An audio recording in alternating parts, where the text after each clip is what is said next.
ሰላም ጤና ይስጥልን ውድና የተከበራችሁ የስኬት ሚዲያ ዩቲዩብ ቻናል ቤተሰቦቻችን ተመልሰን መጥተናል። በዛሬው ቪዲዮአችን ላይ በህይወታችን ደሃ አድርገው ሊያስቀሩን የሚችሉ መጥፎ ልማዶችን እናነሳለን። ታዲያ እነዚህን ልማዶች ካነሳን በኋላ እናንተ ትጠቀሙበታላችሁ ብለን ስላሰብን በጣም አሪፍ አድርገን አዘጋጅተንላችኋል። ውድና የተከበራችሁ የዩቲዩብ ቻናል ቤተሰቦቻችን ስለ ስኬት፣ ስለ ህይወት እጅግ በጣም ጠቃሚ ምክሮችን ከኛ ማግኘት ከፈለጋችሁ ያላችሁበት ቦታ ትክክለኛ ዩቲዩብ ቻናል ነው ወይም ቁም ነገሮች የምታገኙበት ዩቲዩብ ቻናል ነው። ሰብስክራይብ እያደረጋችሁ ቤተሰቡ ነው። ቪዲዮውንም ስትጀምሩት ላይክ እና ሼር ማድረግ አይረሳ። ታዲያ በህይወታችን ደሃ ሆነን እንድንቀር እየሰራን እየለፋን እየደከምን ደሃ ሆነን እንድንቀር የሚያደርጉ መጥፎ ልማዶች ማናቸው የሚለውን በተርታ ደርድረን እናያለን። የመጀመሪያው ሱስ ነው። ሱስ በጣም መጥፎ ነው፣ ወይም በህይወታችን መጥፎ ልማድ ከምንላቸው ውስጥ መካከል የሚካተት ነው። ሱስ ስናነሳ 3 አይነት ሱሶች አሉ። የመጀመሪያው የታወቀ ሱስ ነው፣ መጠጣት፣ መቃም፣ ማጨስ ነው። መጠጣት፣ መቃም፣ ማጨስ የሚባሉ ሱሶች ገንዘባችንን፣ ጊዜያችንን፣ ህይወታችንን የሚጎዱ ነገር ናቸው። ሁለተኛ የምናነሳው ደግሞ ከሱስ በተጨማሪ ሁለተኛ የምናነሳው ነገር የሴት ሱስ ነው። የሴት ሱስ ደግሞ ከባድ የሚባል ህይወት ላይ ከፍተኛ ችግር የሚያመጣና ገንዘብ የሚጨርስ ነገር ነው። ዛሬ አንዷን፣ ነገ አንዷን፣ ከዛ ደግሞ አንዷን ደግሞ ሌላዋን አይተን ከሴት ስር አለመጥፋት፣ ገንዘባችንን በሙሉ ለሴቶች ማባከን፣ አላማ አልባ ሁነን መኖር የሴት ሱስ እጅግ በጣም በህይወታችን ከሚጎዳን ነገር አንዱ ነው። ሶስተኛው በሱስ ውስጥ የሚካተተው ደግሞ የይሉንታ ሱስ ነው። የይሉንታ ሱስ ምን ማለት ነው? ይሉንታ መያዝ ወይም ለምናረገው ነገር ይሉንታ መያዝ፣ ስራ ሰርተን ገንዘብ አግኝተን ጥቅማችንን ላለመሸጥ ወይም ላለመቀየር የምናረገው የይሉንታ ሱስ ማለት ነው። የይሉንታ ሱስ ማለት ለሰዎች በጣም ይሉንታ መያዝ፣ ለሰዎች ይሉንታ ይዞን ገንዘባችንን ማውጣት አልፈልግም ማለትን አለመቻል፣ በየሄድንበት ራሳችን ሆኖ አለመገኘት፣ ይሄም እንደማንቀየር ወይም እንዳንቀየር እንቅፋት ከሆነ ነገር አንዱ ነው። ለምሳሌ ስራ ምንሰራ ሆነን ዘመድ ሲመጣ፣ ጓደኛ ሲመጣ፣ ቤተሰብ ሲመጣ ያንን ስራ ሰርተን ክፍያ መጠየቅ ሲገባን በይሉንታ ብቻ ከጓደኛ እንኳን ብድር ሲጠይቁን ለሁሉ መስጠት፣ ሰው ሲያማክረን ነገሮችን ፊት ለፊት ባለመናገር በይሉንታ ማሳለፍ ደሃ ሆነን ከምንቀርበት ነገር አንዱ ወሳኙ ናቸው። በሱስ ውስጥ 3ቱን ካነሳን ሱስ የሚባለው ነገር የመጀመሪያው አለ። በሱስ ውስጥ ደግሞ 3 ወሳኝ ነገሮች አሉ ማለት ነው። ሌላኛው ወሳኝ ነገር ላይ ኢንቨስትመንት ላይ ገንዘባችንን አለማዋል ወይም ነገ ገንዘብ ወይ ትርፍ ነገር ይዞ የሚመጣ ነገር ላይ ገንዘባችንን አለማዋል ደሃ ሆነን እንድንቀር ከሚያደርገን ነገር ውስጥ አንዱ ነው ማለት ነው። ስለዚህ ደሃ ሆነን እንድንቀር ከሚያደርገን ነገር አንዱ ነገ ኢንቨስትመንት ላይ አለማዋል ወይ ገንዘባችንን ኢንቨስትመንት ላይ አለማዋል እጅግ በጣም ጎጂ ነገር ነው። ለምሳሌ ካላችሁኝ ምን አይነት ኢንቨስትመንት ካላችሁኝ እቃዎች ላይ ወይም ነገ ተሽጠው ብር ሊያወጡ የሚችሉ ነገሮች ላይ ገንዘባችንን አለማዋል በጣም ከሚጎዱን ነገሮች አንዱ ነው።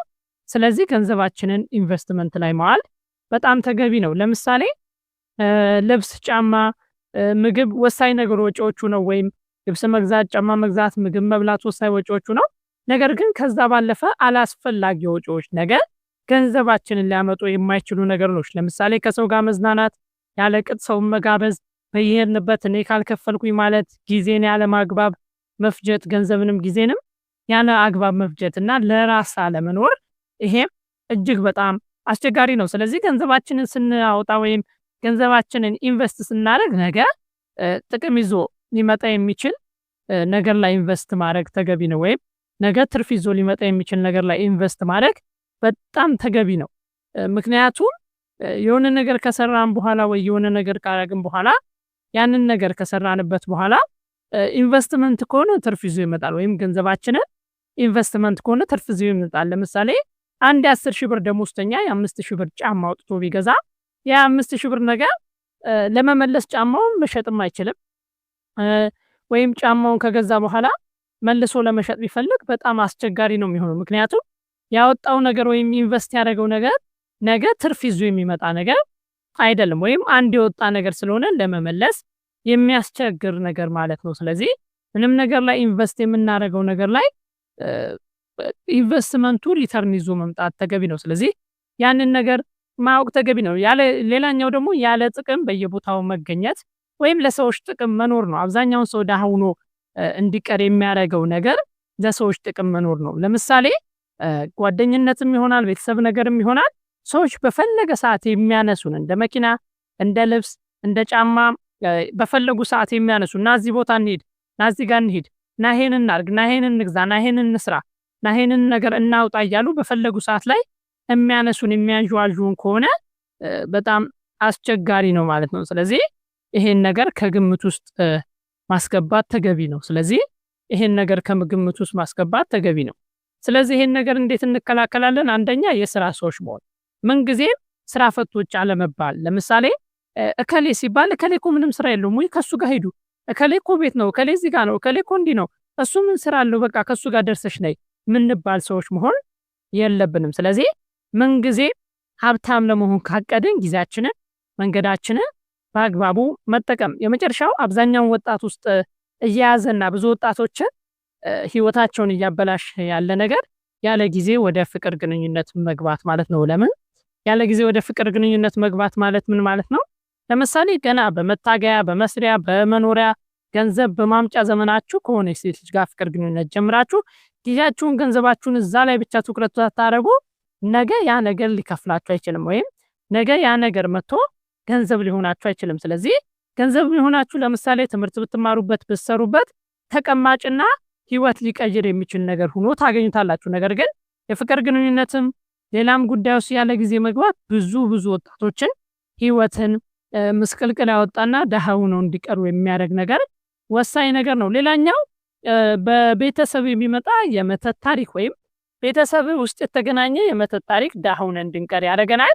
ለምሳሌ ቤተሰብ ከዚህ በፊት መተት የነበረበት ከሆነ መተት የሚያመልክ ከሆነ ጠንቋይ ቤት የሚሄድ ቤተሰብ ከነበረን ያ የቤተሰብ መንፈስ ወይም የዛር መንፈስ ወርዶ ተዋርዶ እኛ ጋር ከደረሰ በኋላ ችግር ሊያመጣብን ይችላል። እንዳያልፍልን ህይወታችን እንዳንቀይር ነገን እንዳናስብ ሊያደርገን ይችላል። ስለዚህ ይህን ነገር ከግንዛቤ ማስገባት በጣም ተገቢ ነው። ይህን ነገር ካላወቅን ወይም ደክመን ለፍተን ማንስ ሰርተን ማንቀየር ከሆነ ይህን ነገር ደግሞ ወደ ጸበልና ወደ ፈጣሪ መቅረብ ተገቢ ነው። ስለዚህ እነዚህን ነገሮች ከግምት ማስገባቱ በጣም አስፈላጊ ነው። ወሳኙ ነገር ግን በየጊዜው ተስፋ ሳይቆርጡ ራስን ለማሻሻል በየቀኑ አንድ እርምጃ መራመድ በጣም ተገቢ ነው። ምክንያቱም ይህች ዓለም ላይ ስንኖር ገንዘብ ወሳኝ ነገር ነው። ገንዘብ ወሳኝ ነገር ነው። ያለ ገንዘብ መኖርም መብላትም መጠጣትም አይቻልም። ስለዚህ ገንዘብ ወሳኝ ነገር ነው። ገንዘብ እስካላችሁ ድረስ ሰዎች ያከብሯችኋል። መቼም የገንዘብን ጥቅም ማያውቅና ገንዘብ ምን ያህል አቅም እንዳለው ማያስተውል ሰው የለምና ገንዘባችንን ጊዜያችንን በአግባቡ አስተውለን ነገ መሻገር መቻል ተገቢ ነው። ውድና የተከበራችሁ ዩቲዩብ ቻናል ቤተሰቦቻችን ይሄ ስኬት ሚዲያ ነው። ስለ ስኬት ስለ እውቀት እጅግ በጣም ጠቃሚ ነገሮችን እናስተላልፋለን። ሰብስክራይብ እያደረጋችሁ ቤተሰብ መሆን አትርሱ። እጅግ በጣም ታተርፉበታላችሁ። በቀጣይ ቆንጆ ቪዲዮ እስከምንገናኝ ቸር ሰንብቱ።